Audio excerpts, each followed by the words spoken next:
Regression tree is nothing but we are using a decision tree, but using the decision tree we are solving the regression problem.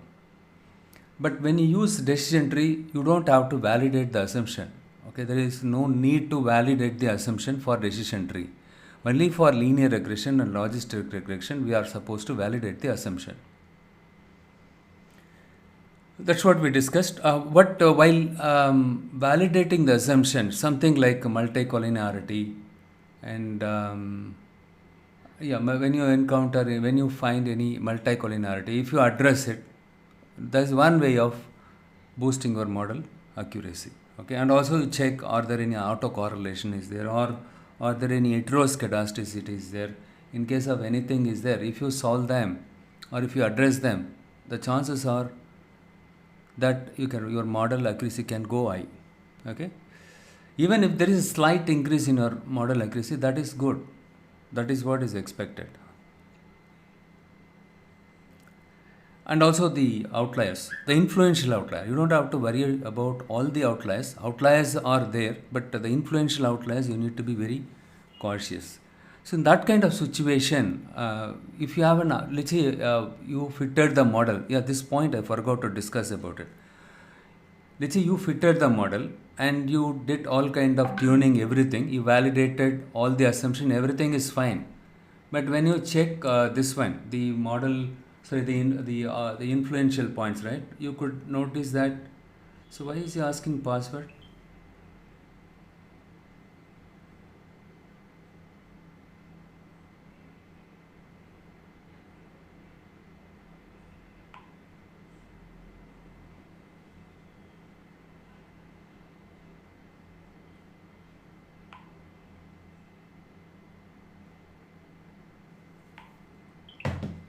Right. So the influential points. What you need to do is, in that case, you need to report it to the subject matter experts or the stakeholders, relevant stakeholders, saying that these are the outliers or influential outlier.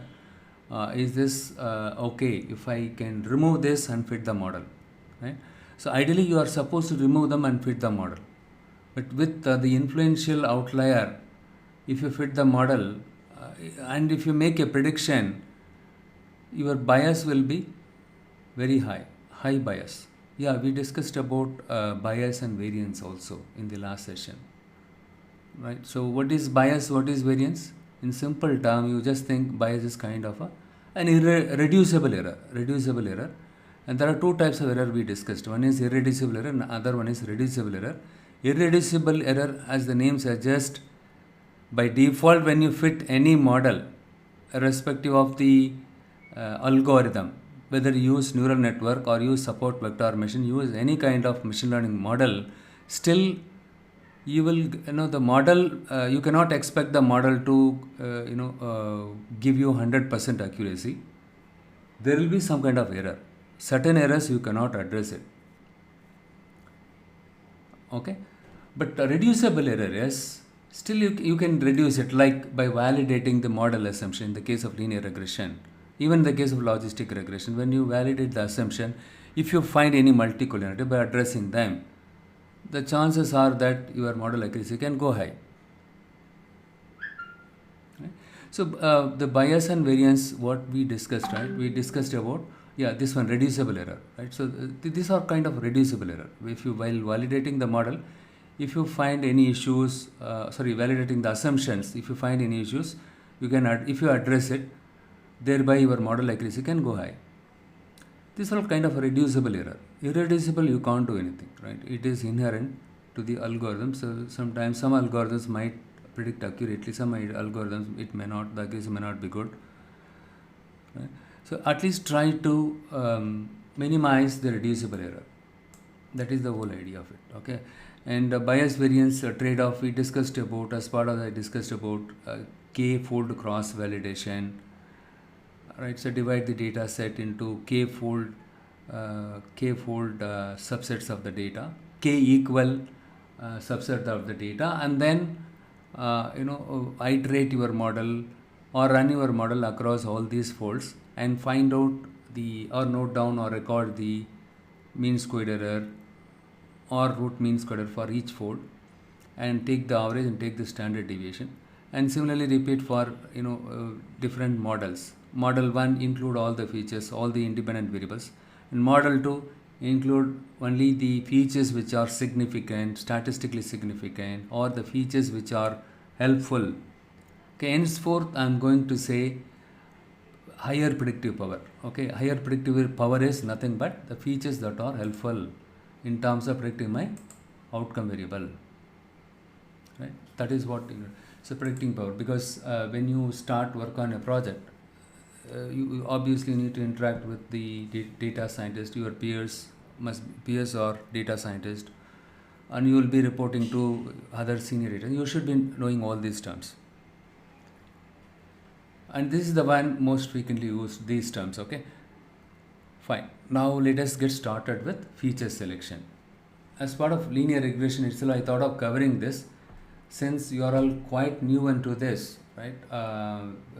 Machine learning model itself. I don't want to cover everything in one session. Before feature selection, let me finish up this one, the implementing the model using OR. Okay. So in OR also same thing. See what we will see. What I am going to do is, here I am going to clean up the environment. So this is the best practice. Always what you do, right? You just clean up your environment. So already many features. One second, I'm getting. Already, sorry. So you might have executed other scripts to solve or to conduct some other statistical test, right? So in that time, you might have used different data set and variables on functions or methods and classes. All those things got cached in the memory. It is always a best practice, clean your memory, right? Uncache all these things. Okay. The next step is import all the necessary libraries. This is how you need to import the libraries in OR. Right? In Python, we use the command import, right? But here library. Okay. Forget about all these libraries at this moment. Okay. And this is the data set. There we used pd.read_csv, but here we don't have to prefix the package name, like pd.pandas alias was pd, isn't it? So instead of that, directly you can give read.csv. Okay, you don't have to prefix the package name for each function. Directly you can give read.csv. This file has the housing data. You remember, as part of linear regression, I demonstrated how to fit the linear regression model using this data, right? So here what I am doing is, I just executed this. I'm going to execute this one now.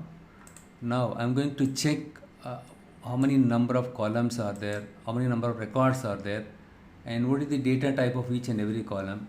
Look here.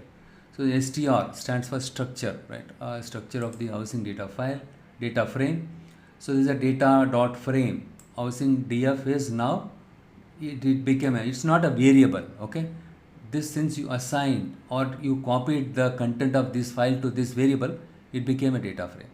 Now I want to check what are the columns and what are the column or features available and the corresponding data type. Fine. So now I could see that size, UDS, Spark, MISC, price. Price is the dependent variable. Rest of them were independent variable, variable. Already we discussed this. The next step, what we do is we do some kind of data exploratory analysis. What I'm going to do is, I'm going to use a function called list function. I'm going to do some kind of univariate analysis. Univariate. The same thing you can do it in Python also. Okay.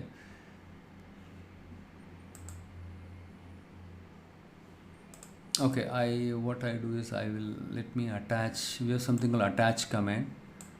When you use attach function, right? See here what I did. I just simply copy pasted this data frame name, right, to as an argument to attach function.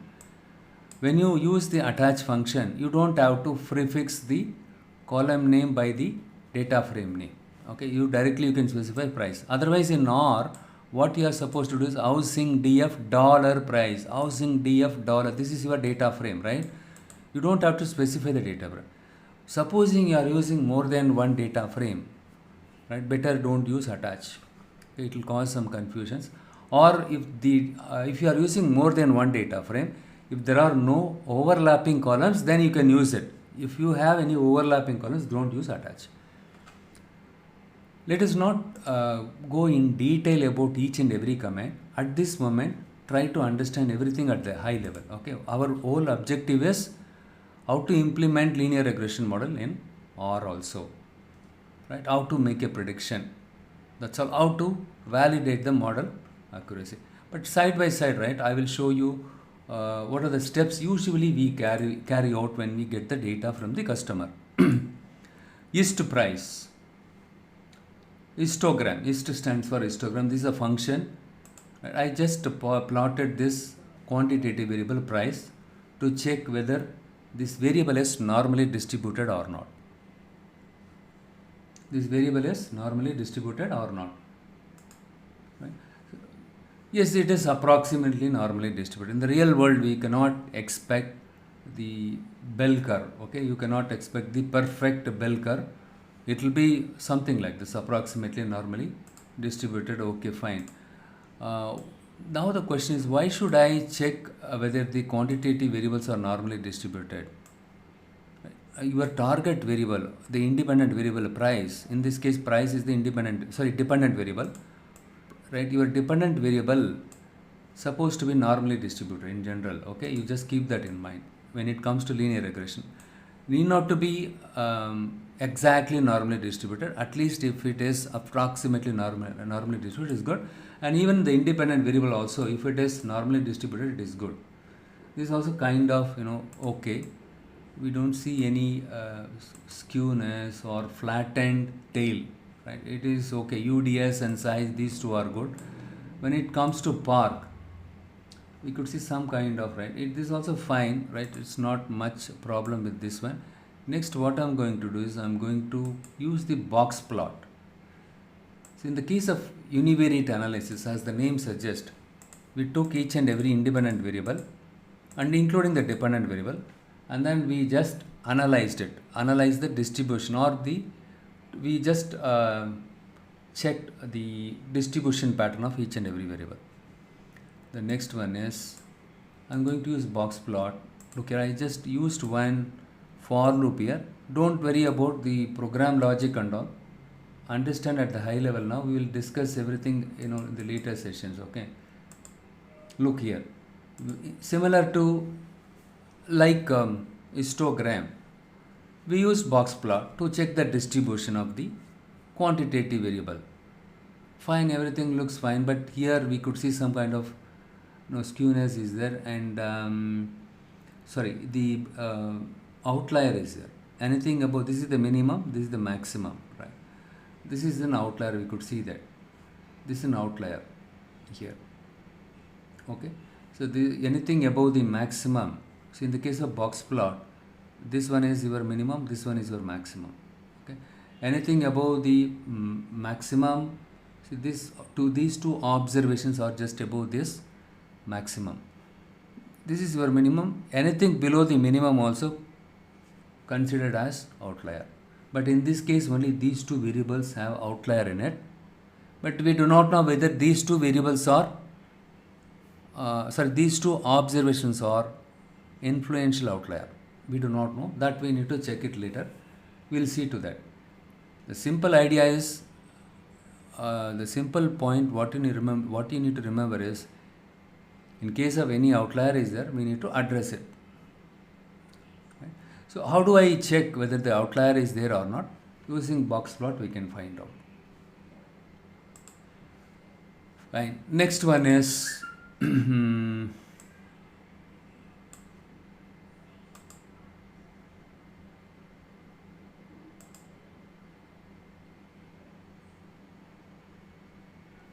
yeah, so here what I did, I instead of doing univariate analysis by plotting each and every variable separately, I used a loop.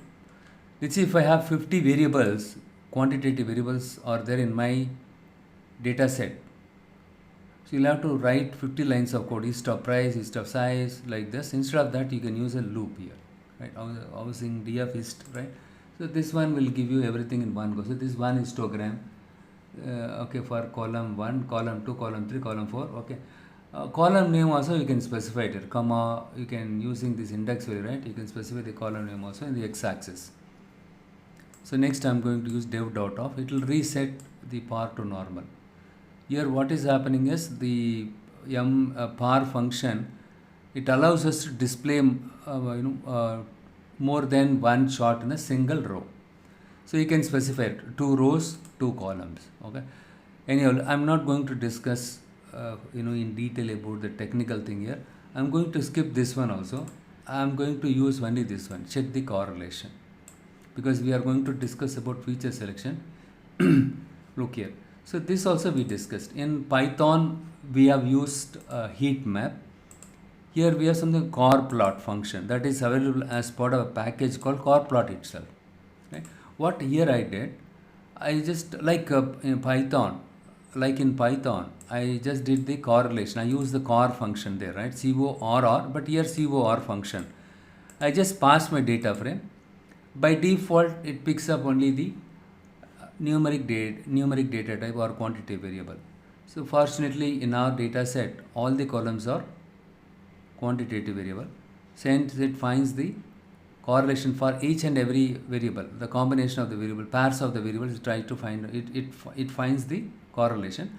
This correlation, whatever computed, right, that we pass it as an argument to this function corplot, and using which we are able to plot this one in so that you get a holistic idea.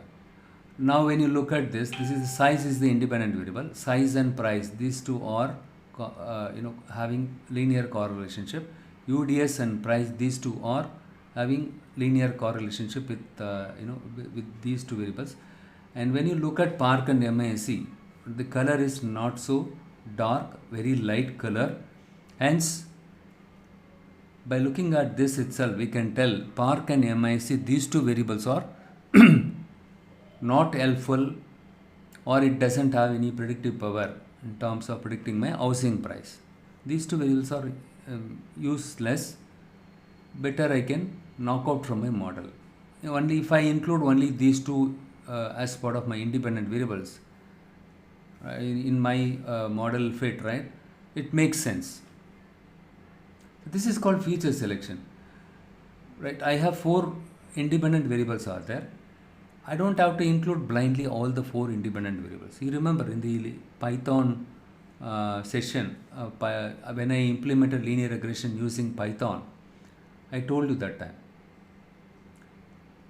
Feature selection. You can do feature selection by doing this one also. But if you have multiple independent variables, it is quite challenging checking, especially when you have correlation amongst the independent variable itself. It is going to be a bit challenging one, right? But anyhow, if you have reasonably 10 to 15 features in your data set, then we can use this one. This gives you a quick idea about which features are really helpful, which features are not helpful. Okay, fine. The next one is data visualization or data exploration. We did it so far, right? So using the box plot, we were able to, using the histogram, we were able to find out the pattern of the data, whether it's a the normal curve or normal distribution, or any skewness was there. Nothing was there. It was kind of okay. But when we used box plot, we found outliers in 2 independent variables. And the next one is using corplot, we are able to find out the relationship between the variables, between the dependent and independent variables, and also amongst the independent variable. The next step is split the data into 2 parts. When you train and test data set. 1 second, somebody else. Yes, okay. Right, in the train, we are splitting the given data set into train and test data set. In this case, I split both the train and test data set with this ratio, 60-40 ratio. 60% of the data randomly sampled from this given data set, and those 60% randomly sampled data I am using it to build the training data set. But don't get confused with this one. These are simple commands, okay? Don't worry about this, okay? But focus on the core topic. Even in Python, we created the train and test data set. Similarly, here also we created a train and test data set. But in this case, the training data set is holding 60% of the randomly sampled data from the original data set or from the given data set. What is the given data set? Housing DF. From this, we randomly sampled 60% of the data only, and then we stored that in the train data frame. Similarly, in the test data set, remaining 40% data we stored in the test data set. You just think at this moment only this much. Don't think too much. That's all. Now train and test data sets are ready now. Now our train and test data sets are ready. Now we need to fit the model or implement the linear regression model or the machine learning model. In this case, obviously we have to use the training data set to build the model or teach them, our model. Okay, LM stands for linear model, linear regression model. It is a function, parenthesis, the first argument is supposed to be dependent variable. You remember I used OLS, isn't it? The statistics model package, right? sm.ols. Inside the parenthesis, the first variable was the dependent variable, tilde. This is called tilde, okay? And followed by that dot. Dot means include all the independent variables. Size plus, like this, size plus UDS. See, in the one advantage with R is we don't have to specify, we don't type everything like this, size plus, UDS plus, park plus, MISC. You don't have to type everything. Which you have 50 independent variables are there. And if you want to use all the 50 independent variables, simply put dot. It will behind the scene, it will put like this. Okay, here size plus, UDS plus, park plus, MISC. So, okay, net. We included all the independent variables. And we use the training data set to train this linear regression model. Everything is done. Now I'm going to execute this one to view the model output. Same as our Python thing. By the way, let me just open the Python also so that you will be able to.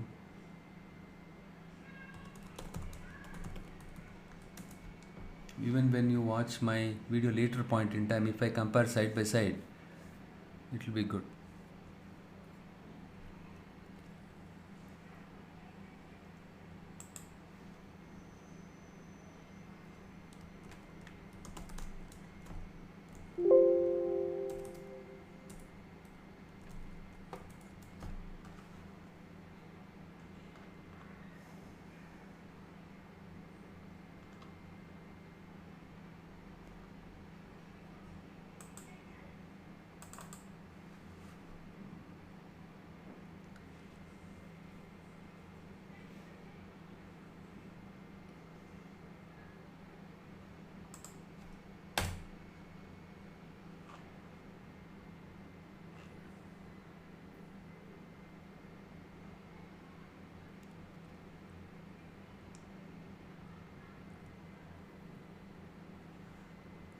Okay, it takes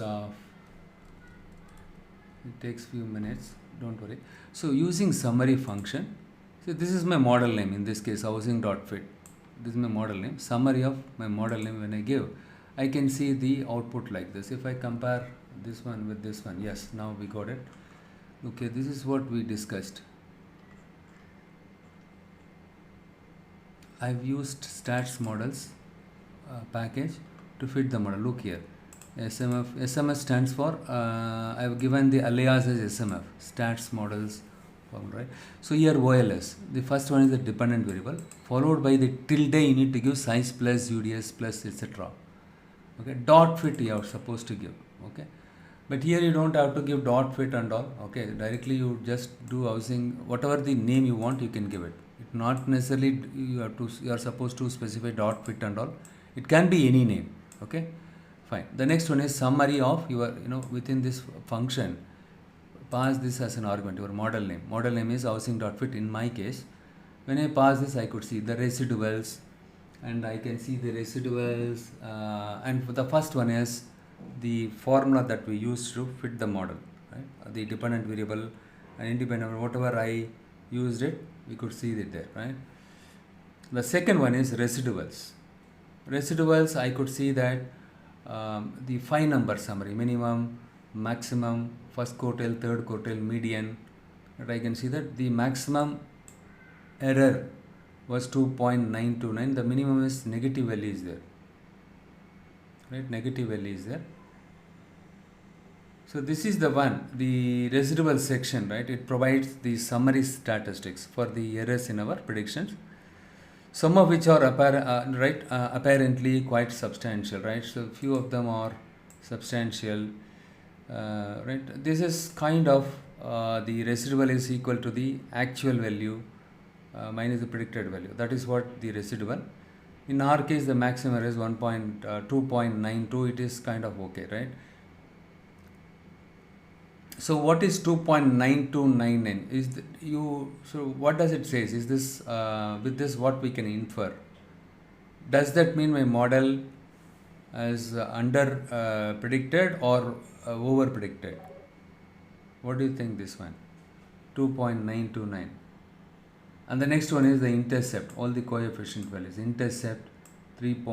This is the intercept value and the slope values for each and every independent variable. We can see that the residual standard error is 1.845 and multiple r squared, adjusted r squared. You remember this is what we discussed, and we discussed about f statistics. Along with the f statistic, you can see the p value also. The f statistic tells us overall how well our model is doing good, or overall, all right, at a high level, whatever the independent variable that we have used it in this model are helpful in terms of predicting the model. That is what it tells us. Okay. Along with this, we could see the p value. With that, we need to interpret. Since we are getting 2.2 e minus 16, that means this p value is closer to 0. So 0 is less than alpha. Alpha is 0.05. So 0, obviously it is right. Since p value is less than alpha, we are rejecting the null hypothesis, and we conclude that, or the alternative hypothesis is all the features which we have used it in the model are helpful in terms of predicting the model at a high level. Okay, with f statistics, that's what. But adjusted r squared tells us, right, the proportion of variation explained on my dependent variable by these independent variables. What is the proportion of variation? So 0.8821. This is right. This much of variation, my model was able to capture it or explain it with the help of these independent variables. That is what we are able to understand from this. Right. And one thing you can note it here, but this is not similar to. This is not similar to our Python thing. When you look at the Python, look here, the intercept and size, all things, right? You wouldn't see something star here. Look here, but when it comes to R, the beauty of R is it is putting star along with the independent variables. This is another way of making sure that, or this is another way of finding out the best features. Okay, so size and EDS along with these two variables, we could see 3 stars. That means these two variables are highly statistically significant. But when you look at these two independent variables along with this, I don't see any star here. I don't even see a dot here. That means these two variables are not at all significant. There is no point in include these two variables in our model. We can do feature selection using choroplot, or we can use by looking at this star, right, along with these two variables. In R, it is very much helpful. So what does that mean, the 3 star it says?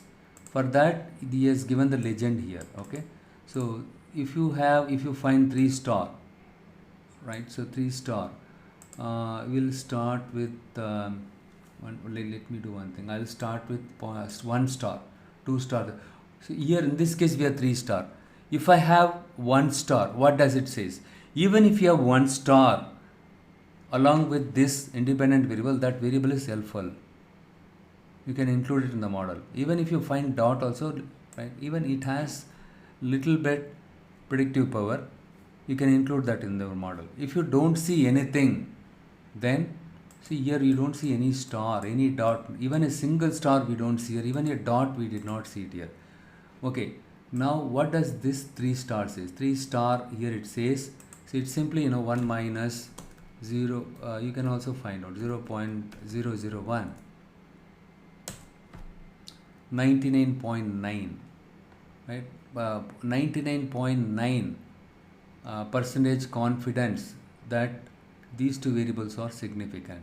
That means these two variables are highly significant. You remember in ANOVA I explained you in the Excel sheet, right?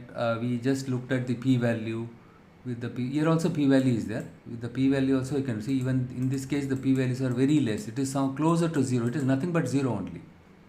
But here the p-values are bigger than 0.05. Right? P-value is less than alpha. P is less than alpha. We reject the null hypothesis. What is the null hypothesis in this case? The null hypothesis here is the beta naught is equal to beta 1 is equal to beta 2 is equal to all these coefficient values are 0, right? So but in this case, since the p-value is less than alpha, we reject null. See, when it comes to each variable, right, beta 1 is equal to 0, but it is not equivalent to 0, right? P-value, right? Here beta 1 is not equal to 0, even beta 2 is not equal to 0, but here it is negative value.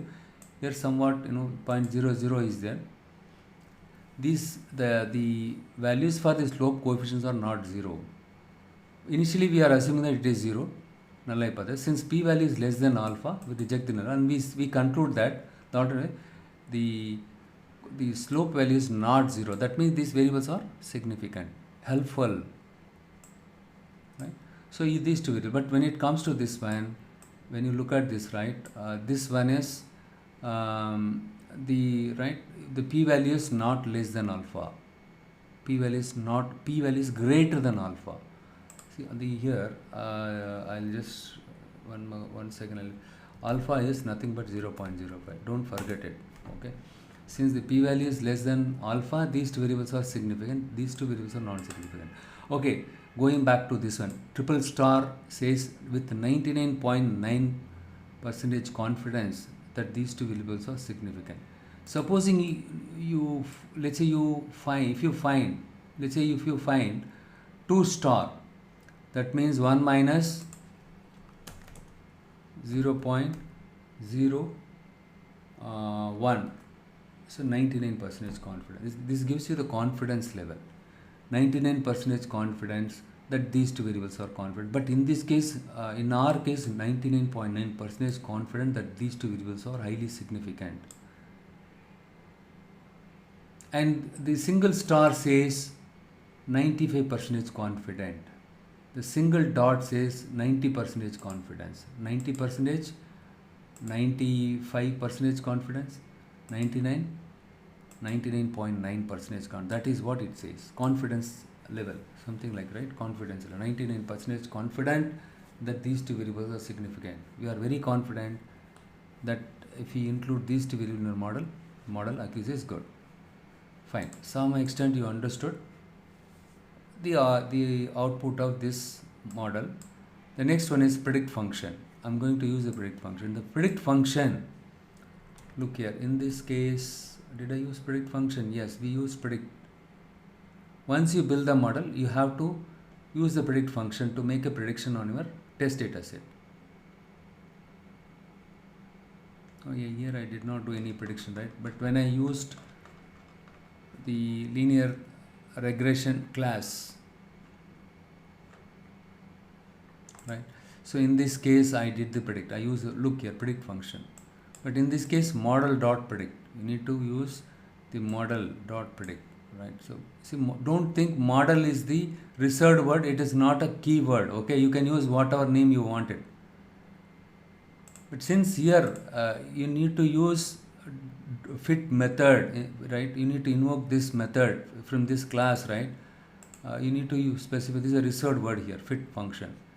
Okay, predict. See, the simple thing is in both Python and R, you need to use predict function.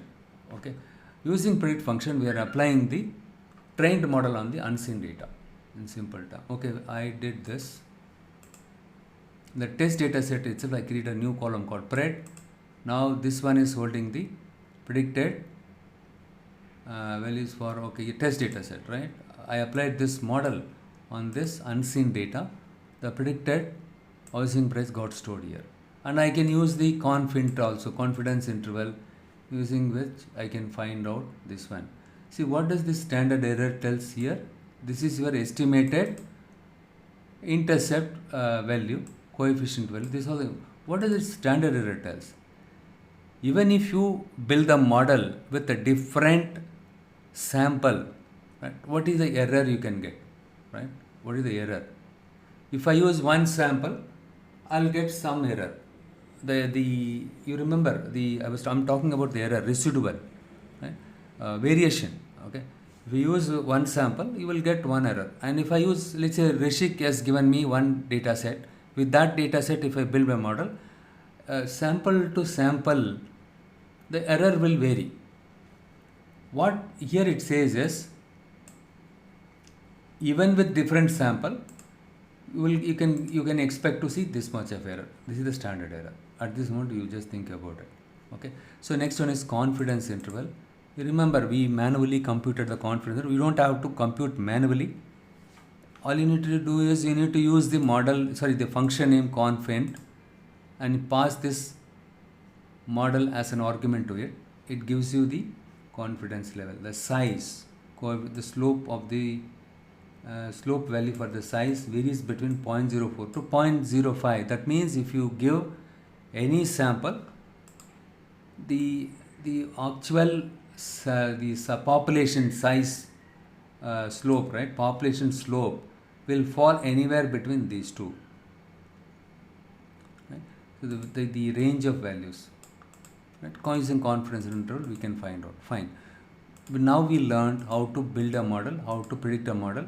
The predicted value stored in a variable called test $pred. I simply come down here. I am not going to use anything else here. If I show everything in one session, you will get confused. Next, what I am going to do, I am going to check, are there any influential values are there, right? The influential outliers. Yes, there are some influential values are there. Right? And now if you look at this, you will be able to understand. Look here, the 6 and 131 and 5. These three records or observations are influential outlier. Better you remove this. When you find influential outlier, how you will report to your management? You tell them these are things, but with that, if I make a prediction, my model accuracy will not be good. Hence, I removed it. Or you give me some other data for this, or if there are any issues with this data, the record number 6, the observation number, the index value 6, 131, 5, you give me fresh data or correct data, I'll fix it and then I'll refit the model. That is one thing. With the help of this one, we are able to find out the outliers that are influential. Now you need to remove this one, right? After removing this, you make sure that when you share the code and the presentation, right? What we do is usually after we build the model, everything, after we did all kind of fine tuning, everything, finally what we do is we will prepare a PowerPoint with a nice presentation and we will present it to the management. There you need to highlight it. These three observations. After removing this, we could see this is the improvement. Definitely you can see a boost in your adjusted R squared. Higher the adjusted R squared value represents better the accuracy of the model, or lesser the error in the model. Good, right?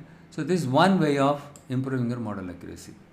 Fine. The next step is I'm validating the model assumption. See, this is how you need to communicate to the management. Okay. Either they are supposed to give the correct data for these influential values, or even if they say no, this is correct only, then what you do, just because of these values we cannot make prediction. So we excluded this and we are. And then what you do is probably take a look at these columns, and then you can do some kind of capping. I will talk about this later. I don't want to mix up so many things. Okay, next one is as usual, validating the assumption. In R, how do we do this? Here also we use some kind of function. CR plots are helpful. We can see the size and residuals, and most of the residuals somewhat closer, right? Here these two are not good, MISC and PAR. These two are good, and the normality of the residuals. The errors are supposed to be normally distributed. Look here, almost all the errors are normally distributed, except this one also, like little bit it came out, it is okay. But this one is, you could see some kind of issue here. That is the reason why when we look at this influential thing, and if you eliminate that one, it will be perfect. But now also it is sort of good, right? It is adhering to this one. All the residuals are normal, and the linearity, both the dependent and independent variables are linearly linear. And the next one is, but those two variables are not linear. After you exclude that one, it will become linear only. Next one is we use Bruce-Pagan test to check for homoscedasticity. P-value is 0.382. Hence, we fail to reject the null hypothesis, and we conclude there are no heteroscedasticity is there in my model. And the next one is Durbin-Watson test, using which we can find out are there any correlation is there. Yes, there are some correlation is there. Right, 0.32, p-value is not less than, right, the p-value is not, p-value is greater than alpha, hence we fail to reject the null hypothesis. My null hypothesis says no heteroscedasticity. Good. So now my model adhering to this assumption also fine. Next one is multicollinearity. So but here we could see that these two variables are having correlation. These two independent variable itself having some correlation. This is violating this assumption, right? So we could see some correlation amongst or between the independent variables. But if you remove these two variables from your model, right, you are good to, you are all set to confirm that your model is conformed with all these assumptions. Very simple one, not much difference between, but don't break syntax commands. When you go and do googling, you can learn it, but first understand the big picture, the concept behind this, underlying principle behind this, how to interpret the model, everything. And also you can see some kind of benefits here, right? The advantages, you can, by looking at this, you don't have to check the p-value also. Just look at this and say, okay, these two variables are highly statistically significant, let's ignore these two variables. This is one way of helpful in terms of doing the feature selection. What do you mean by feature selection? Finding out the optimal number of features. Supposing I have 100 independent variables are there, and some variables have double star, one star, dot, and some variables here and there we don't see any star, nothing, like this Spark and MS here and there. Okay, you need to keep scroll down, you need to keep check which variable should I include, which variable should I exclude. It is a painful job, right? We have something called so that is when we use some kind of feature selection technique.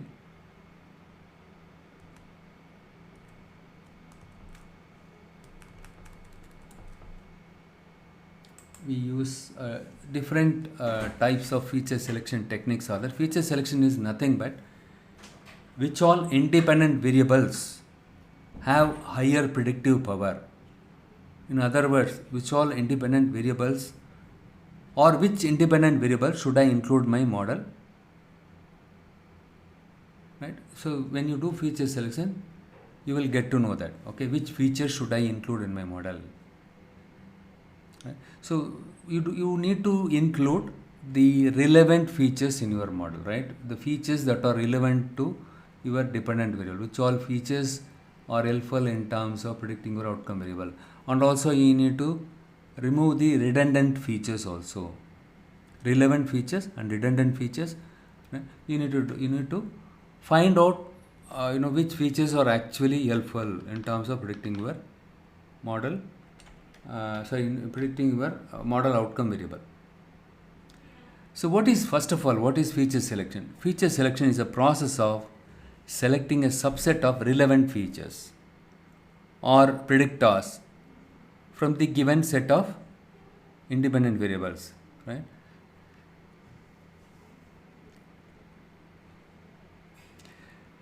Let's say I have 100 features are in my data set. It is highly challenging for us to find out which features are really helpful, which features are not really, not helpful. Right? The feature selection technique helps us, or it gives an effective way to solving this problem by removing irrelevant and redundant data. So what is the purpose? What is the advantage of doing feature selection? Your model will be simple. Instead of blindly including all the features in your model, or including only the features which are helpful in predicting your outcome. In that case, the model looks so simple, and also it can reduce your computation time. More the column, your system will consume too much of CPU and memory, and also it will improve your model's learning accuracy, and it facilitate a better understanding for the learning model or the data. That is the benefit of doing the feature selection. Now you understood what is feature selection. It is a process of selecting a subset of the useful features or the relevant features in simple term.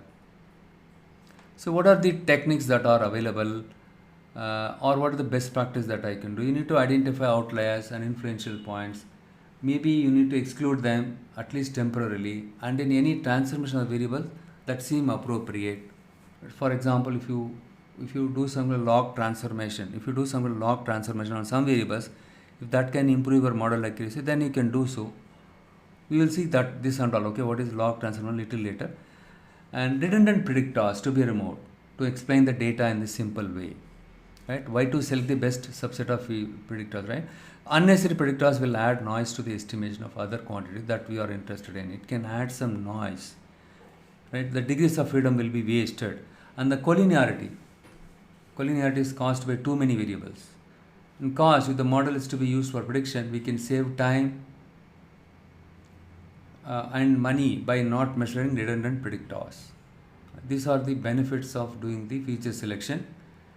And also it reduces the overfitting, and it improves the accuracy. By addressing all these problems, it improves my model accuracy and reducing my training time, everything, right?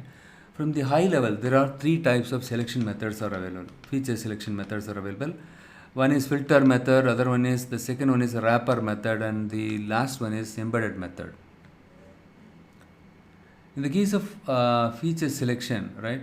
In this case, right? In the feature selection method, the first one is filter method. In the case of filter method, we do univariate selection. We do some kind of univariate analysis based on which we select the features. Like, let's say I take in our example, we take the size column and then we correlate that with the price column, and then we see are there any relationship, right? You take each and every independent variable and try to check are there any collinearity between each independent variable and the dependent variable. If I have 25 plus independent variables, it is a time consuming process. But if you have less number of features, you can do it. You can follow this step, univariate selection. This is one approach using which we can find out which feature is helpful. Right, so coupled, right, and also we can use correlation matrix with heat map. I showed you just a while ago in R also, right? Using corplot, we were able to find out both the size and UDS independent variables correlated well with my dependent variable price. So heat map, correlation matrix with heat map, univariate selection, and then we have something called feature importance. Right? Using feature in Python, we have something called RFE, recursive feature elimination technique is available, using which also we can find out the features that are having higher predictive power. In other words, those features are, which all features are useful, right? Using feature importance also you can find out. These are the various approaches you can use it to find out which features are really useful in terms of including in my model. Right, as part of filter method, this is filter method. In the case of filter method, we do univariate selection, and we use this correlation matrix with heat map technique, and feature importance also we'll be using it. We'll see what is feature importance little later. Okay. The next one is the wrapper methods. Right, we have something called wrapper methods. Wrapper methods, it has subset selection, and you have forward stepwise and backward stepwise regression. When it comes to R, the stepwise regression is implementing this. There is a built-in available in R to perform the forward stepwise and backward stepwise feature selection.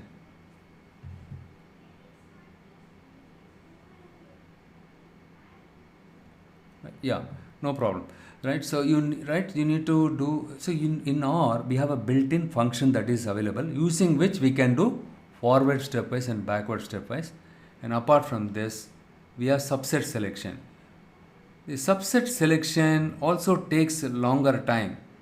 Okay, it takes a longer time. Supposing I have a, let's see, I'll just show you here. When it comes to subset selection, what we do is, we take only the intercept. We remove all the independent variables. This I call this a model 1, and then I am going to check my mean squared error. For if I include only the intercept, what is the mean squared error, adjusted R squared, I am going to check it. Next, I am going to create another model. In that model, I am going to include only the beta 1 into my only one independent variable, and then I call this a model 2. And the next step is, I'm going to use another different independent variable, beta 2 into x2. I call this a model 3. Right. So in this case, this is called your subset selection method. It requires massive computational power for executing your model. See, suppose you have in total, let's say like model 1, model 2, model 3, etc. 10 models you created it, right? Right. So what will, right? So your sample size is 10, right? What will happen? Sorry, number of features. Your number of features is 10. Then 2 to the power 10, right? So 1024 models you can build it with the different combinations. See, finally, so model 3, what I'm going to do now in model 4, I'm going to include beta 1 into x1 plus beta 2 into x2 plus beta 0. Beta 0 plus beta 1 into x1 plus beta 2 into x2 plus beta 3 into beta 1 into x1 plus beta 2 into x2. And model 5, I'm going to include beta 3 into x3, and again I'm going to say x3 into x1. So with this, we'll land up creating 2 to the power 10 models, which is nothing but 1024 models you are going to create it. Hence it is hence it requires, the subset selection technique requires massive computational power for executing this many number of models, right? So what in the case of what they do is, right, in this case what we do is, we fit all combination of models, right, that has all the features, right, let's say I have 10 features. Of all the features, we fitted all possible combination of models, and then we need to pick the best model. Of all these 5 or 6 models or 10 models, which one is the best model? Right? We need to do that one. So, but it is a time-taking process. Okay. So, in order to select the best model, we use the mean squared error, and we are supposed to do cross validation or adjusted R squared for each and every. What is the adjusted R squared for? What is the adjusted R squared? What is the mean squared error for? What is the mean squared error? If with all these models, whichever model has less number of error, we consider that as a best model. So we are using the error matrix to evaluate the best features, right? If I include x2, x1, x2, x3 and x5 in my model, this model has less error and this is the best model. That is how we do it as part of subset selection, but subset selection takes a lot of time. Right? So what we do is, instead of that, we use something called forward stepwise regression and backward stepwise regression. What is forward stepwise regression?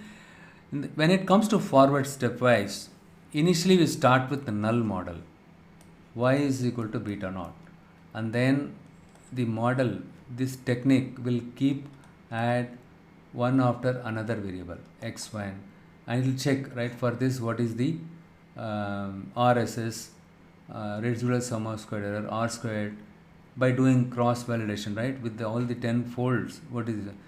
It takes a lot of time, right? Forward. It keeps include one after another the independent variables in the model. But once it includes the independent variables, that's it. It cannot drop any one of them. After it includes all the independent, supposing, right, the model finds x1, x3 and this is beta 2 and beta 3, x5, these features are significant. Later point in time, it cannot drop any one of them from this. Right, so in this case, the model can add the predictors one at a time and choose the best model among the best of each set of features based on the sum of squared error, cross validation or adjusted R squared, right? So even in this case, right, the model, right, the selection models in this case, right, becomes 1 plus n into n plus 1 divided by 2, right? Here the n, let's if you say n is equal to 10, right? N in the case of subset selection, the total model was 1024. See, in the case of subset selection, right? In the case of subset selection, if n equal to 10, 2 to the power 10, right? That many number of models will get generated. But in the case of forward selection, it reduces the computational power compared to the subset selection. Okay. So in this case, if you use this, right, if you use this formula, you can get 2 to the power 11 models. Sorry, 211 models only will get generated. But when you use subset selection, it takes, right, it depends on number of features. If you use 10 features, 2 to the power 10 models, combination of all possible models will get produced, out of which to find out the best fit model or the best model, it consumes too much of resources, system resources. But when it comes to this one, at least forward stepwise regression is far better. The next one is backward stepwise regression. In contrast with forward stepwise regression, what backward stepwise regression does is, it includes all the variables first. Beta naught plus beta 1 into size plus beta 2 into UDS plus all the independent variables.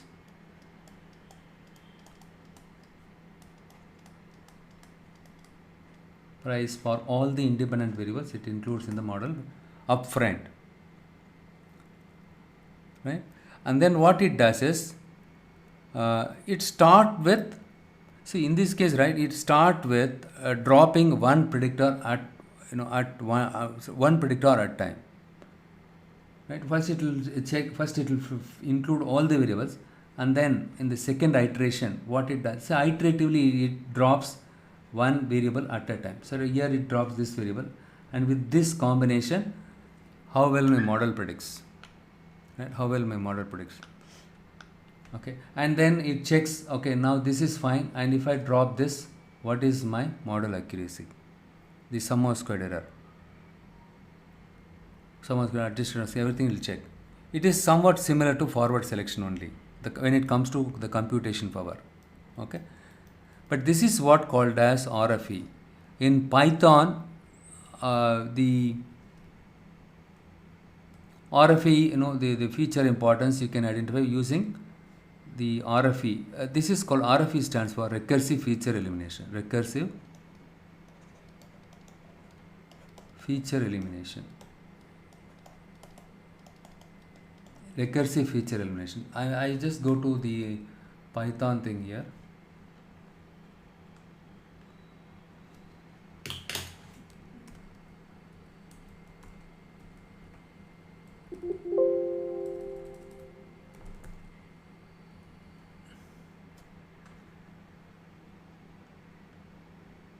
So I used RFE here. There is a method called RFE. You need to pass the model name as an argument. Number of features to select is 2. We can give whatever you want. The top 2 features, right? Verbose equal to. Here you can specify all the variables also. That is not a problem. And then dot fit method is available, right? So you have when you pass all the independent variable and dependent variable, it tells automatically, right? It assigns some kind of ranking to the features, okay, and feature underscore ranking, right? So whichever the variable has higher value, that means those values are really helpful. Those values for those features, look here in this case, right? Fitting is 4 features. We have used all the 4 independent variable. Of those 4 independent, fitting estimated 3 features, num features. Finally, it landed up with, right? So the 1 and 1, true. What does it say? True. The size and UDS, these 2 variables are ranked as 1. That means these 2 variables are very good. False in the sense, in this case it is opposite, okay? The higher the rank value, right? Lesser the importance. Lesser the rank value, that means it's something like college score, right? School score. Lesser the rank, right? Sorry, college rank, right? How do they rank whether the person is falling in the first rank or second rank? Based on the ranking, right? Lesser the value, right? 1 means it's in the top rank. Similarly, these 2 variables are significant. How does this RFE algorithm, RFE function works? Based on this one only, right? The stepwise regression. It includes all the features in the model upfront, and then each iteration it drops, right? It drops 1 features at a time, okay, and then select the best model. But in this case, forward stepwise, it is including 1 variable at a time, and then it finds out which combination of features in my model helps in terms of increasing my adjusted R squared and reducing my sum of squared error. Backward stepwise, it upfront includes all the features. Instead of including the variable 1 at a time, it blindly, right? It includes all the independent variables, and then it drops 1 at a time. Apart from this, we have something else called embedded. Here I mentioned about 3 types, right? 3 methods. One is the last one is embedded method. It is also called shrinkage. The embedded method is it is purely built-in selection method. So we have something called lasso regression and ridge regression. We will discuss it later, okay? Lasso regression, ridge regression. These 2 are helpful in terms of doing the feature selection. Okay? To summarize, we use filter method, but we can use filter method, and also what we do is we can use the wrapper method. But the other one, which one? The embedded method, we will see it later in the later sessions, okay? At this moment, if you remember these 2, that is more than sufficient. Right, that's what I mentioned it here once again in detail. How does these 2 are working, okay? And the drawbacks of stepwise regression, because of the 1 at a time nature of adding and dropping values, it is possible to miss the optimal model. Sometimes what will happen is, when you use the combination of the subset of one combination of subset of variable, when you use it, right, it will be doing good job. Let's say you used 2 models. Let's say you created 2 model. In one model, you used, it's a simple analogy is, if I put one group of people, I could see performance well. If I take another group of people, right? but these two group of people are somewhat overlapping, but little bit difference is there. The second group also somewhat overlapping with the first group, but the second group people, right, their performance is far better than this one. See, when you put the relevant people or the mix of people, when you select it in your project, right, one mix of people, another mix of people, when you see, there is a difference there. They maybe, they are gelling well with each other, right? So in that case, the productivity will be very high when it comes to real time. Same principle is applicable here. Sometimes one combination of variables, one set of one combination of variables, independent variables, perform well, but in some cases another set of features may perform well. But if you drop the variable one at a time, and by dropping the variable one at a time or adding the features one at a time, you can miss out the possible optimal model. That is what it says. And also, p-values you should not be treated too literally. The removal of less significant predictors tend to increase the significance of the remaining predictors. This effect leads to overstate the importance of the remaining predictors. This also you need to keep in mind. Just because, right, less significant features, right, if you remove it, what will it will overstate the importance of the remaining factors, predictors. So what we do is we leave it with these algorithms, but the drawback with the stepwise, this is the one. But still, what we will do is to understand how to do feature selection, we'll start with stepwise regression and see. First of all, let's try to understand how does this help, right? When I give you a demo, it will help you to get a sense of how to do feature selection. How does this function does the thing. So what I'm going to do is I'm going to use a function called step function.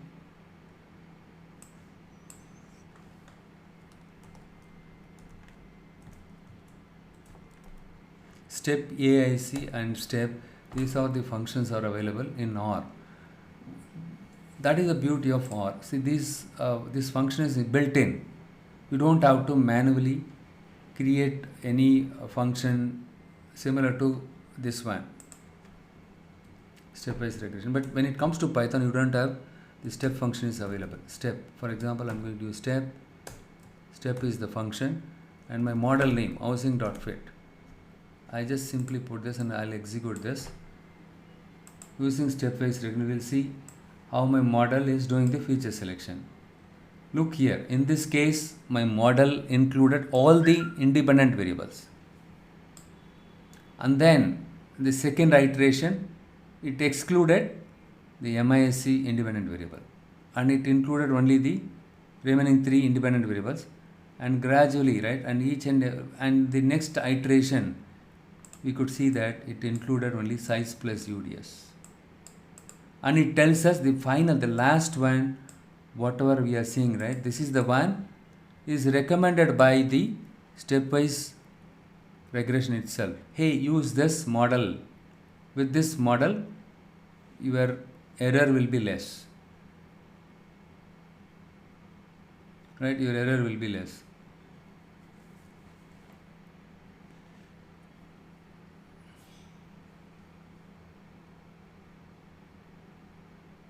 And if you look here, park is 289, and you see, look here, but when you exclude one variable, right, the error is coming down, right? No, it is little bit more here, and somehow squared value, right? But ultimately, it helps us to understand. See, it goes by the p-value, okay, p-value and r squared also, I guess, adjusted r squared. So finally, it tells us, hey, use only these 2 variables, independent variables. It make our job very easier. In this case, 4 variable it is, but in real time, right, we are using minimum 25 to 35 and all we are using it. Simply give it to the model. It tells you the optimal model. This is the best model. Hey, use it. Then I don't have to break my head. Otherwise, what will happen? You will have to go to the heat map or the car plot and check which one is correlated with which one is not correlated. you have to break your head. It gives us everything, but even this has some kind of disadvantage, especially when you are working with more number of independent variables, since it adds each adds the features and one after another, and dropping the features one after another, it misses the possible combination of the best possible combination of the features. That is one drawback is there. But to start with this, understand what exactly stepwise regression is all about. Okay, it does everything automatically. We don't have to do anything here. And likewise, right, we have different techniques other when it comes to feature selection. You have something called Fisher score, and we can use chi-square score also, and we have something like CFS, correlation based feature selection, and FCBF, fast correlation based filter, and various techniques, Laplacian score, MCFS, LFSBS, likewise various techniques are available. Okay, but when I explain you, but it is too early to talk about this because I'm yet to cover the classification related model. After completion of that, when it or at least if I complete one classification related model, and if I explain you all those things, you will be able to understand. It is too early to explain all the things in one session. Just to get the feel of what is stepwise regression, I did this one. Okay. So by looking at this, simply right, you copy paste it. That's all. Copy paste and fit the model. That's it. You don't have to do it like create housing.fit and then housing.fit1 here include these two variables. And again one more model, right? If you have more than 10 independent variable, many models you have to create it. It's a painful thing. Just use stepwise regression. You are done with it.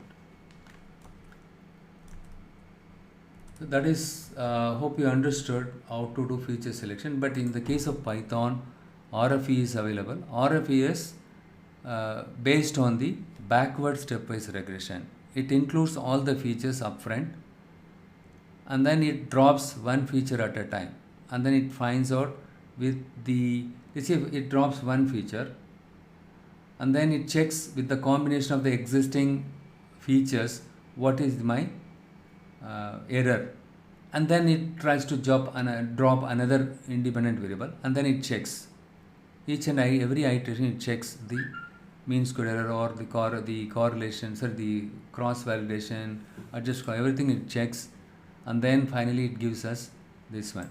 First one and second one, number one features. These two are not much helpful. Predictive power. Basically, it's ranking. It ranks the predictive power of the features. Okay, we are done with feature selection. Don't worry. See, in this case, we are having only the quantitative variables. Including the dependent and independent variables, both of them are quantitative variable. Obviously, when it comes to linear regression, your dependent variable is supposed to be quantitative variable. Supposing in your independent variable you have, or let's take in the case of classification problem, your dependent variable is a binary class, and your independent variable also, some cases, right, you will have categorical variable. To check the relationship between the independent variable and the dependent variable, in the case of both of them are categorical in nature, how will you check the relationship? Chi-square. You remember we discussed about chi-square test. That is the reason why I covered chi-square test, ANOVA, everything.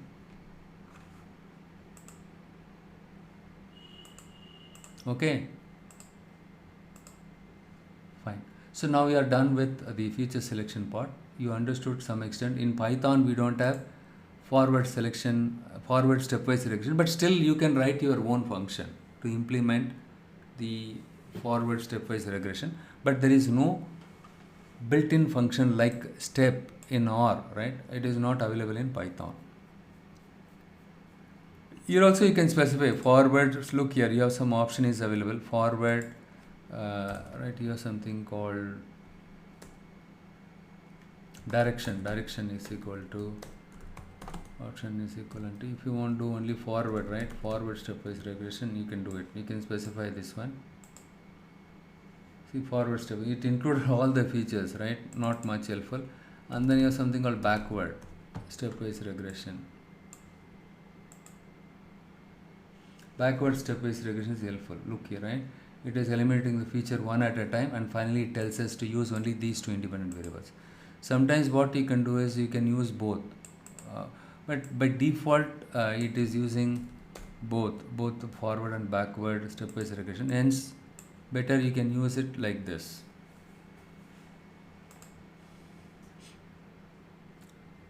So now you understood here. Okay, the next one is, we will jump into the logistic regression. Before we continue with logistic regression, let's take a small break. But before that, right, before that break, right, I'll just explain you the output of this one, right. This is what I explained, right. What is the intercept? It is an estimated mean y value when all your independent variables are 0. So this is the estimated size, is the estimated effect of housing, size on housing price, and this is the hypothesis that the slope for size is 0, the p value. Okay, if the p value is less than alpha, then we are rejecting the null hypothesis, and we are going to say, yeah, the independent variables are helpful. So what is this one? Gives an idea how far observed prices are from the estimated or fitted price, the residual standard error. And this one, this test tells the null hypothesis that all the model coefficients are 0, right. And the legend, triple star says 99.9% confident, right. And in Python also explained you what is omnibus, what is Q, kurtosis, Durbin-Watson, everything, right. But you will not get Durbin-Watson, Jarque-Barra as part of the linear regression summary function, but this is itself more than sufficient.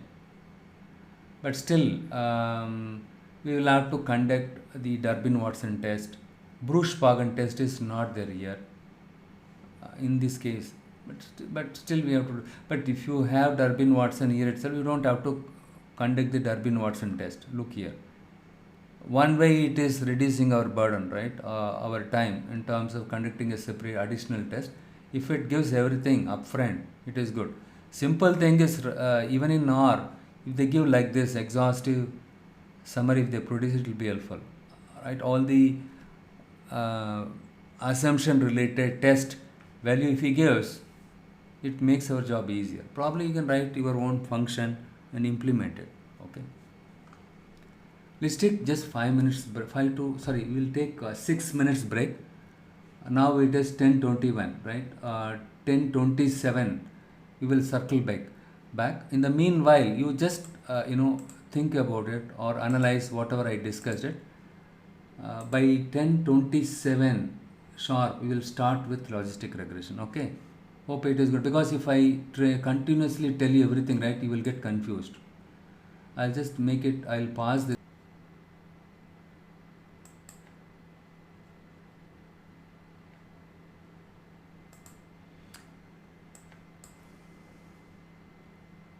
Okay, we discussed about linear regression so far. Now let us jump into understanding what is logistic regression algorithm is all about. Okay, the next algorithm is logistic regression. We'll take a look at the logistic regression. Okay, what is logistic regression? To solve the classification problem, we use the logistic regression algorithm to solve the classification or to model the categorical outcome variable or binary outcome variable. We use logistic regression. What do you mean by modeling the categorical variable? For example, I wanted to predict whether the customer is a profitable customer or non-profitable customer. You remember I discussed in the first session, supervised learning, to predict whether a customer is profitable customer or non-profitable. All my model has to do is, it has to predict and say yes or no. That's all, right? So to model the outcome of the categorical, to model the categorical outcome variables, class, right? That's all. Before we dive into understanding the logistic regression algorithm, see, as part of classification, there are many models are available. We can use decision tree.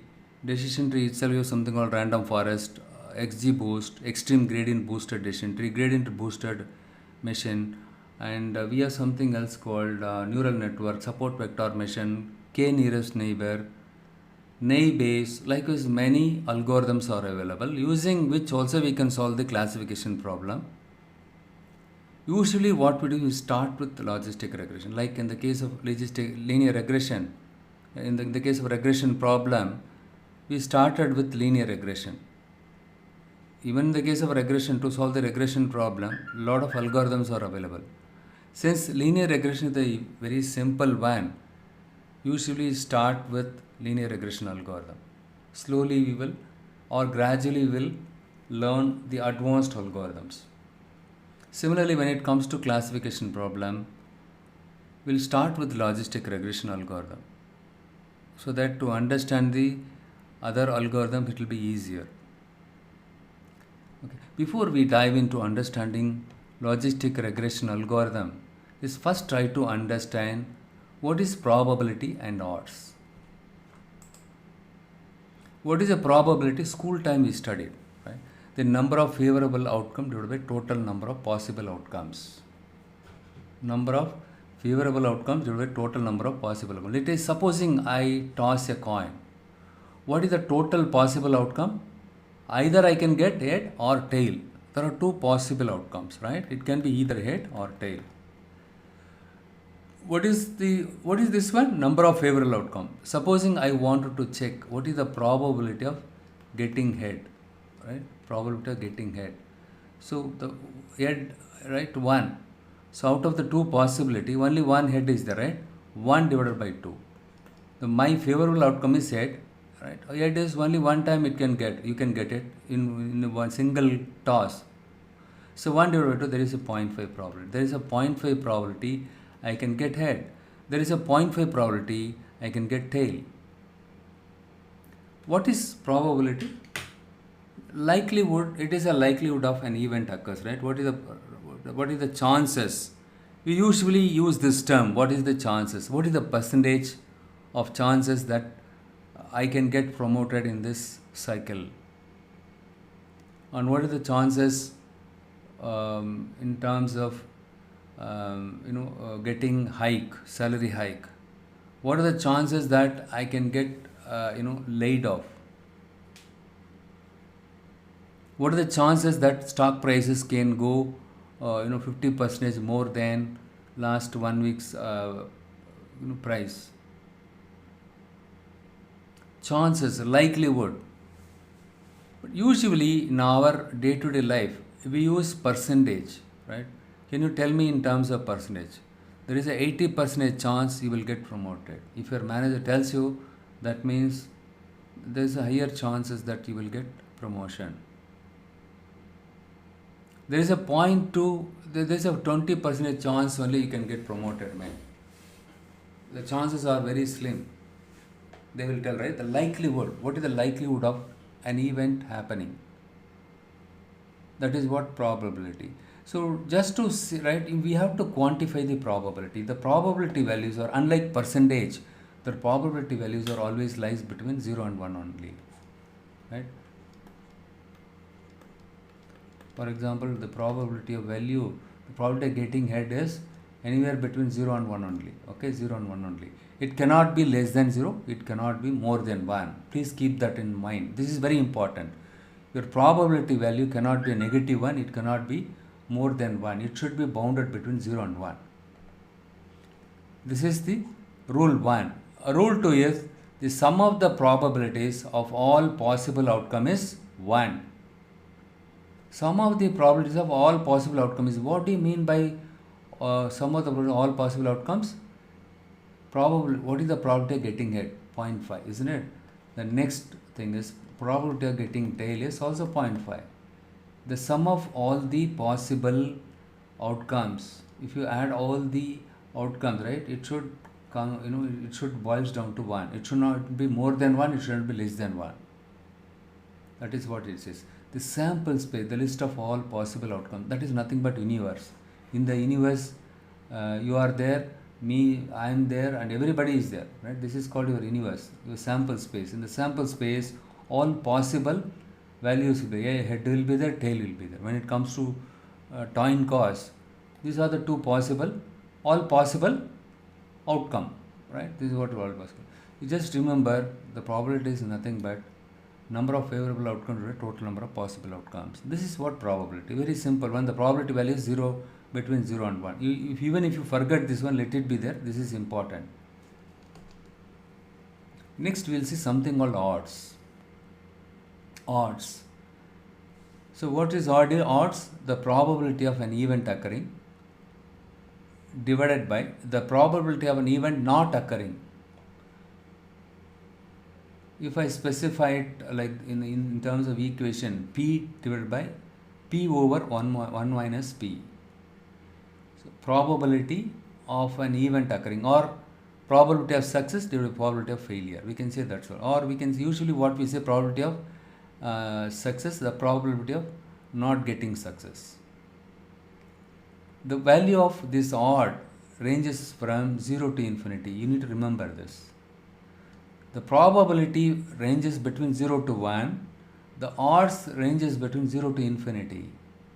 0 to infinity, odds. This is odds, okay?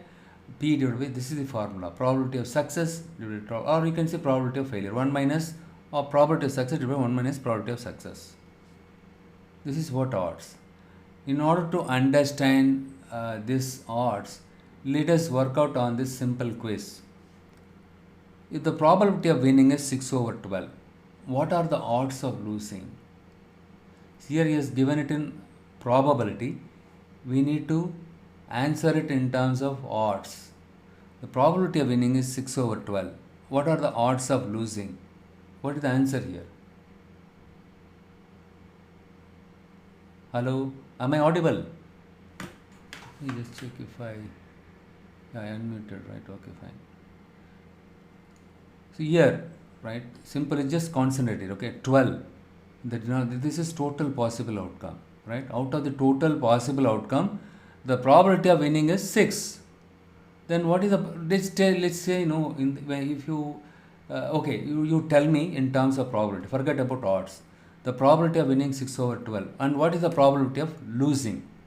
The remaining 6 is the losing, right? 6 over 12. So out of total possible outcome, there are six chances that you can win. That means the remaining 6 chances you will not win. The probability of winning is 6 over 12. Now if you have to tell it out in odds, right? What are the odds of losing? Remaining 6 out of 12, right? That's all. But here you need to use this, right? The colon, 6 is to 12 chances. Or if you apply this in our formula, right? In the probability of winning is 6 over 12. P divided by 1 minus P. So 12 minus 6 is how much? 6, right? In the denominator, 6 divided by 12. And see, 12 into 1 is 12. 12 minus 6 is 6. 6 divided by 12. And here 6 divided by 12. And if you cancel these 12, you are end up with 6, 6. The numerator 6, denominator 6. Hence 1 is to 1 ratio. There is a 1 is to 1 ratio. You can, the chances of losing is 1 is to 1. See here, the first one is success. Second one is losing, winning and losing. You remember, this is a simple tip. Winning and losing. Let me see how many of you are able to understand. Anything before the column is winning, after this one is losing, okay. So winning, the chance of winning is 1, chance of losing is 1. You don't have to use this formula and all, okay. Simply you can tell 1 is to 1. Now, the odds are given. With this, can you tell me what is the probability of winning? If the odds of winning are 13 is to 12, what is the probability of winning? You remember, this is the win, this is the losing, right? Probability of winning. What is the total possible outcome here? All of you please respond. Rishik, what is the total possible outcome here?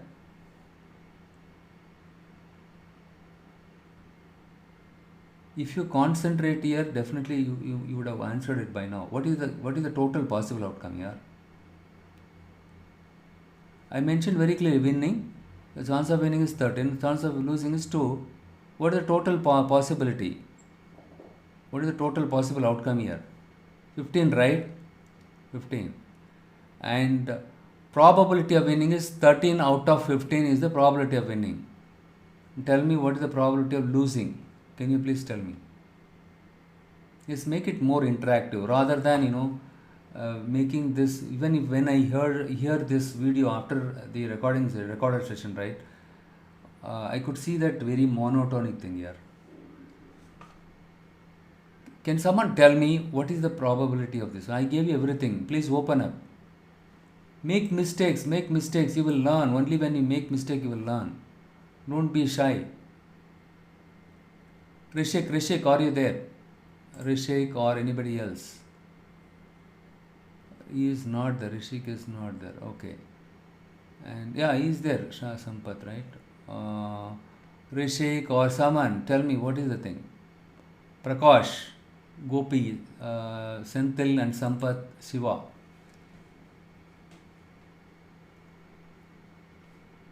Right? If the odds of winning are 13:12, that means the total possible outcome is 15, right? The 15 has both winning and losing, right? And what is the probability of winning? Now we need to tell this. This is in terms of odds. If I have to tell this in probability, in the denominator, total possible outcome. What is my favorable outcome now? What am I expecting? 13, right? 13 out of 15. Or we can say 13:15, right? Sorry, probability. This is probability. 13 out of 15. This is the probability. What is the probability of losing? 2 out of 15. There is a 13 out of 15 chances I can win.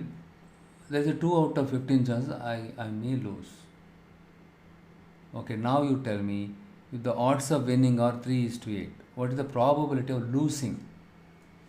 The denominator, now the same problem. So what is the total possible outcome here? This is winning, this is losing, right? What is the total outcome here? 8 plus 3 is 11. What is the probability of losing? This is win, this is the loss. 8 divided by 11, that's all.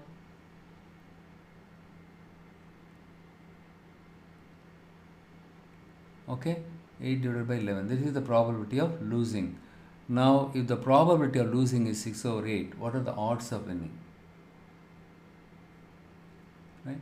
See, total possible outcome is 8, right? Total possible outcome is, out of which 6 is win, right? 6 is win. Remaining, how many of them we are left with it, right? The rest we have 2. This is winning, this is losing. 6 out of 2, right? 6 is 2. What are the odds of winning? Here the winning chances is, okay, what they are asking is, okay, 6 out of 8, right? If they ask what are the odds of losing, 2 over 8. 2:8, right? The odds of losing, let's say if the odds of losing 2:8. Okay, and even if you apply it in the formula, right, 6, 8, 1 minus, the success is 6 over 8, right? So 8 minus 6 is 2 over 8 and 6 over 8. This 8 will get cancelled, 6 over 2. 60:2, right? And odds of winning, in this case odds of winning, odds of winning is 6 over 8 divided by 1 minus 6 over 8. 2 over 8. Sorry, 8, here 8, right? Okay. 2 over 8 and 6 over 8. Here 2 over 8 and 8 was 6 over 6:2, right? Odds of winning is 6. Okay. And even this one also you can see 6 divided by 2, right? 3. You can say in this case 6 over 2, right? 3:1 something that you can say, right? 3. Odds of winning is 3 here, right? Losing is, how do you say lose? So in this case, simply if you look at this, you don't have to do all the things, right? Here the probability of losing is 6. Sorry. The probability of losing is 6 here, and this is wrong here. Sorry, I'm wrong here. So what we will do is, the success is 2 over 8. Success is 2, right? Losing is this one, the 6 over 8. Already they've given. The probability of success, probability of failure. And 8 minus 6 is 2 over 8. Am I correct? Sorry, here 6 is the losing. Sorry. Okay. This is, or simply if I use 2 over 8 here, right? And 6 minus 2 is 4. No, I'm not supposed to use like this. Here you are supposed to use 6 over 8 only. 6 over 8. In this one and this one will cancel out, and you are left with 2 is to 6. Instead of saying 1 is to 3, we can say 1 is to 3. In the case of losing. In the case of winning, the remaining is the winning, 2 colon 8, right? 2 over 8, the probability of losing 2 over 8. So when you apply this one, whatever you get, that is the one is for your winning thing. You just apply this formula and you will get it, right? So we know this is my losing, this is my success. Probability of success, probability of failure, right? Probability of failure is 1 minus 1 minus probability of success. 2 by 8 only, right? So, but this is the simple technique here. You just look at here, right? The losing is 6 out of 8. The 6 chances that you will be losing it. Remaining 2 is your chances of winning. Okay.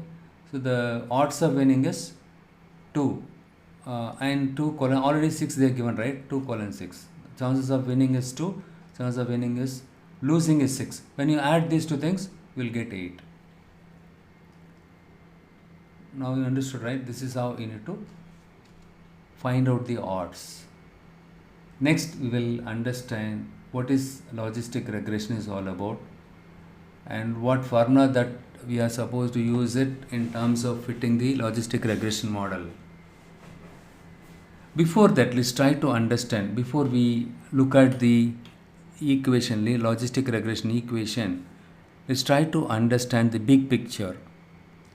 That is more important. What are we going to do with this classification model? In our case, we started with logistic regression.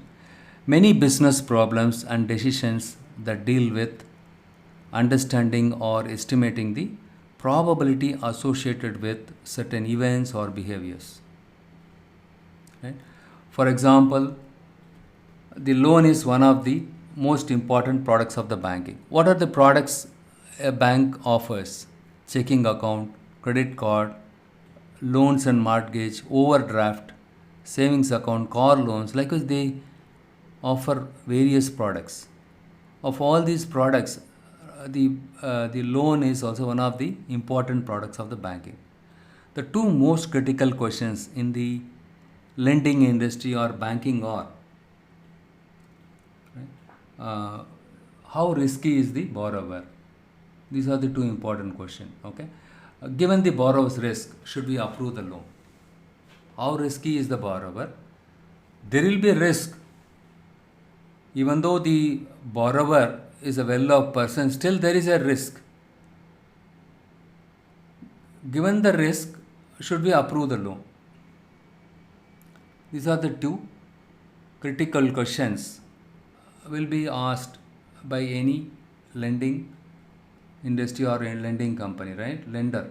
They will first ask these questions. As part of classification problem, let's say I have given this data set, the customer name, age, gender and income. Using the logistic regression model, if I show this data, it should predict the class label given their behavior, payment behavior, or given their demographic detail, right? It should say yes. So usually we have both the demographic as well as the payment behavior. Since I don't have the space, I just took only the demographic data here. What do you mean by demographic data? Like age, gender, income, marital status, and these are the demographic data. What is the payment data? How frequently they defaulted, how many number of times their account went into lien. So if the customers don't make the payment at all, they will freeze their savings account itself, isn't it?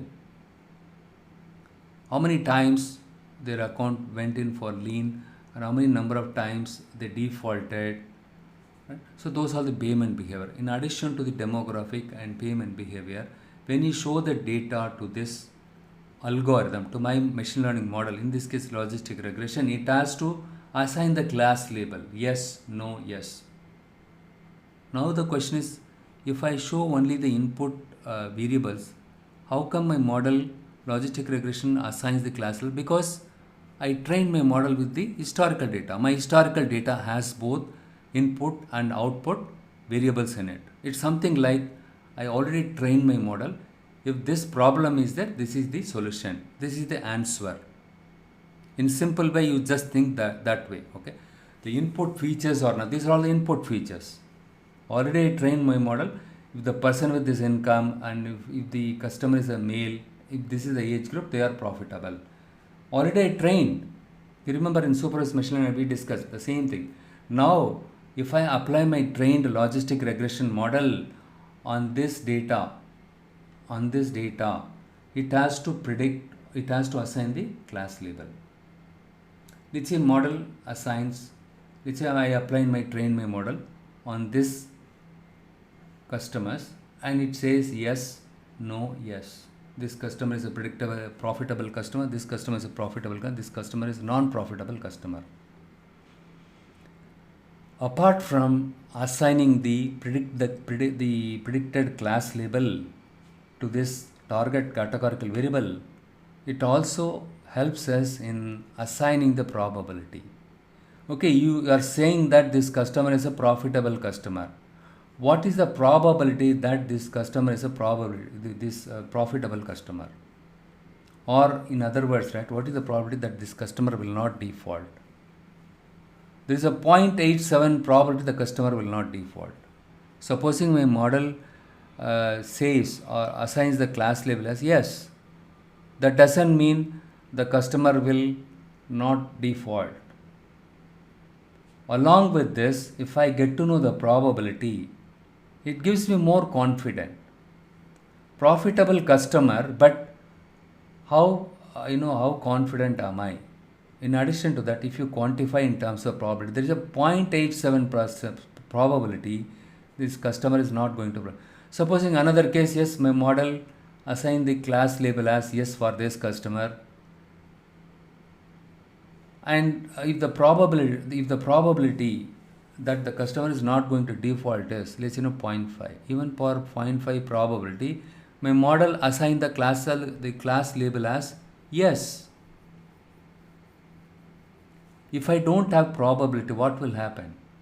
Blindly we will approve the loan for those customers my model assigned the class label as yes. That is not the desirable one. In addition to that, if the model assigns the probability, it gives me much better idea. It gives me more clarity, and I will not make any mistakes in terms of offering the loan to the incapable customer. So the big picture is, in addition to assigning the class label, it assigns the score. Probability is also called score. In the case of classification model, all the classification algorithm, not only logistic regression, it assigns the class label to this target variable profitable, and also it assigns the probability. You can assign the probability also in addition to this.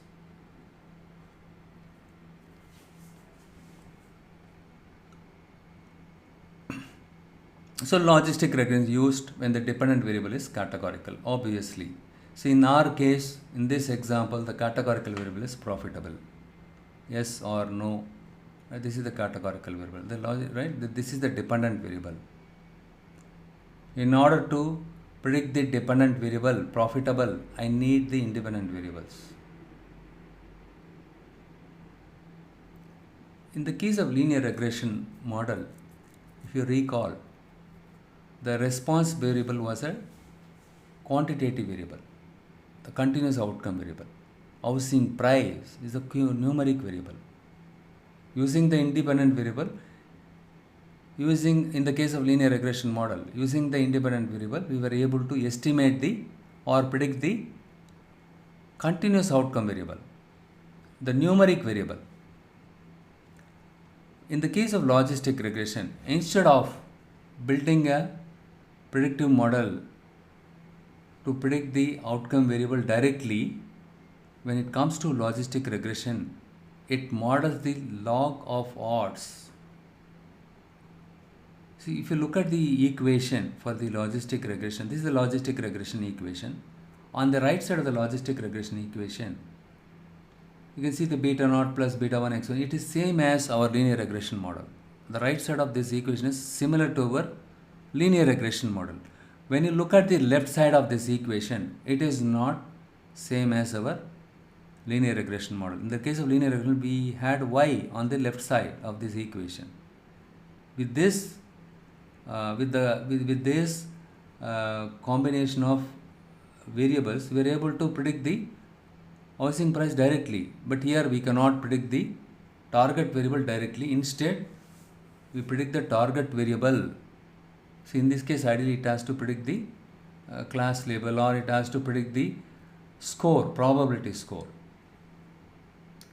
When it comes to logistic regression, we are supposed to predict the target variable, but we cannot predict the we cannot predict the probability directly. We need to take the log of odds. This is called log odds. This is called odd, right? We discussed about odd of an event. We need to take the natural log on this one in order to predict. So we will try to understand in a little later, right? In a shorter time, we'll understand why do we need to take the natural log on the odds. First of all, why do I need to use odds?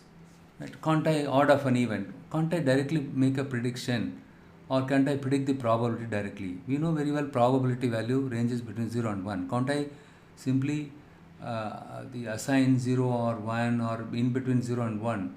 Can I assign the score for all my customers directly, like this 0.87, 0.23, 0.72? Can't I assign it? You cannot assign it directly.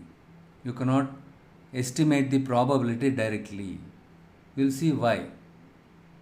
Before that, let's try to understand what are the types of logistic regression is there. One is binary logistic regression. In this case, the target variable is yes or no. The profitable is a dependent categorical variable. This can have only two values in it. If you have only two values in the target categorical variable, we use binary logistic regression to solve that problem. If we have more than two categorical categories there in a target variable, that is called multinomial. And if the target dependent variable has the classes, it is in the form of ordinal variable. You remember ordinal variable, Rishik? The values inside the ordinal variable are intrinsically has some order in it. In that kind of situation, use ordinal logistic regression. But most of the time, in the real world, we deal with binary logistic regression. Now we started using multinomial logistic regression also, multi-class problem, okay? Using logistic regression or classification problem, we can't solve this type of classification problem. Supposing you want to predict the probability an applicant defaults on a loan, predict the churn probability, a wireless switches, switch carriers. In the case of Airtel, what is the probability my customers will walk out of my business? Churn is nothing but leaving my business. What is the probability a patient's successful response to a treatment?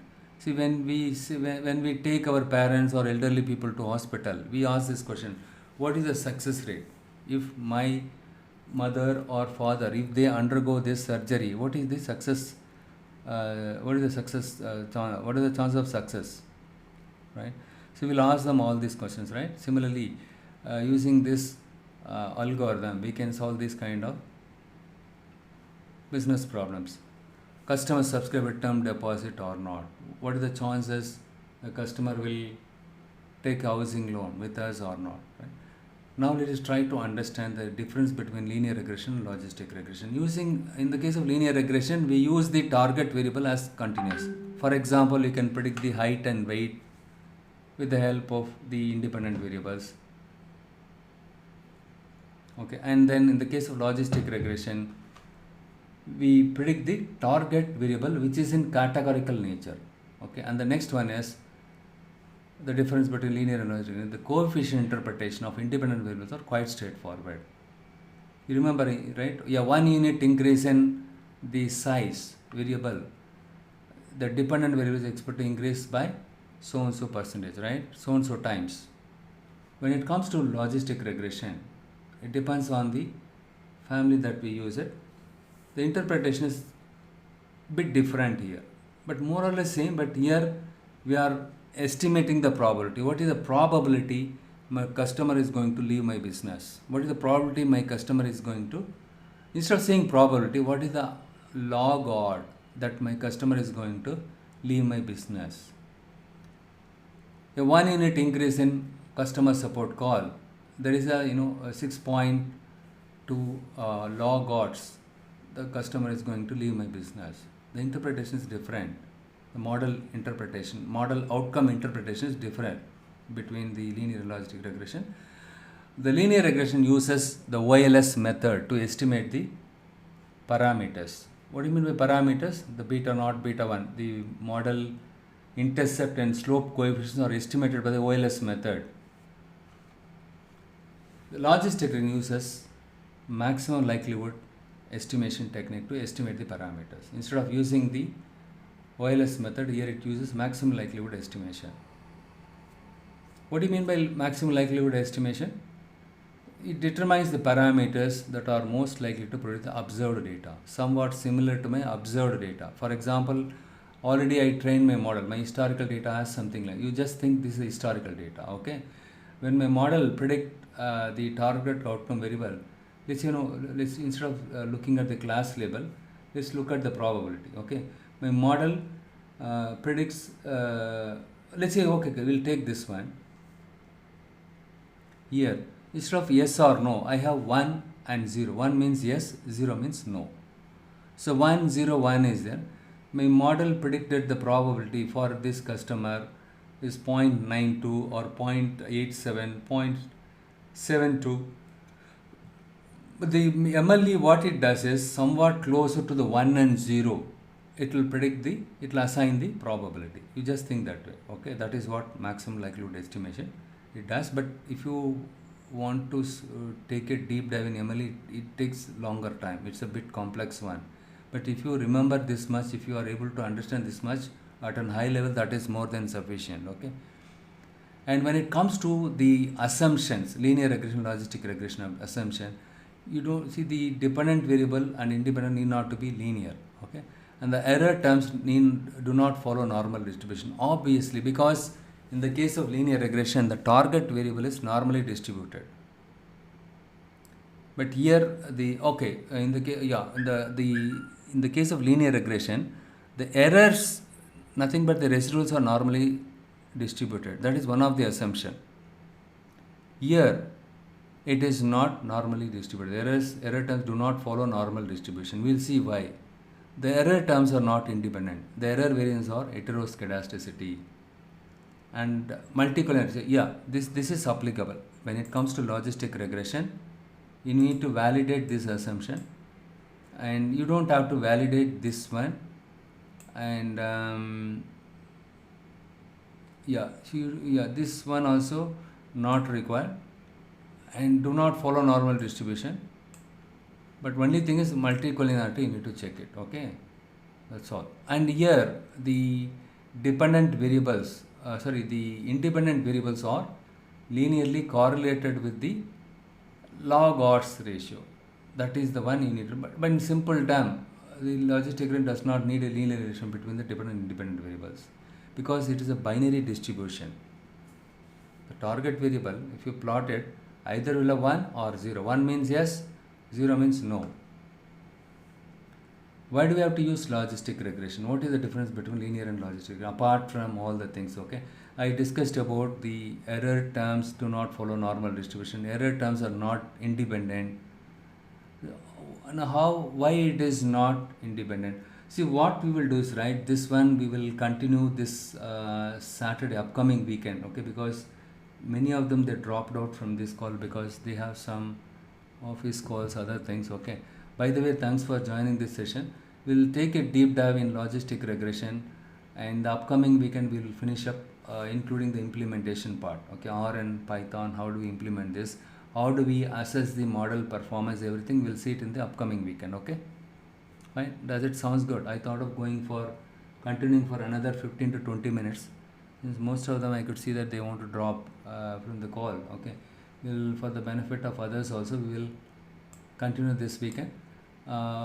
Okay, if you have any questions in the meanwhile, you just send me a message, and I'm going to wrap up the session now. Do you have any questions so far, whatever I covered? Gopi or Senthil, Prakash, Rishik. Okay, since you don't have any doubts, we'll share the video after this session. Okay, and you just watch my video, but don't give up. Keep watching my videos. Okay, it's very interesting one. Even the 5-year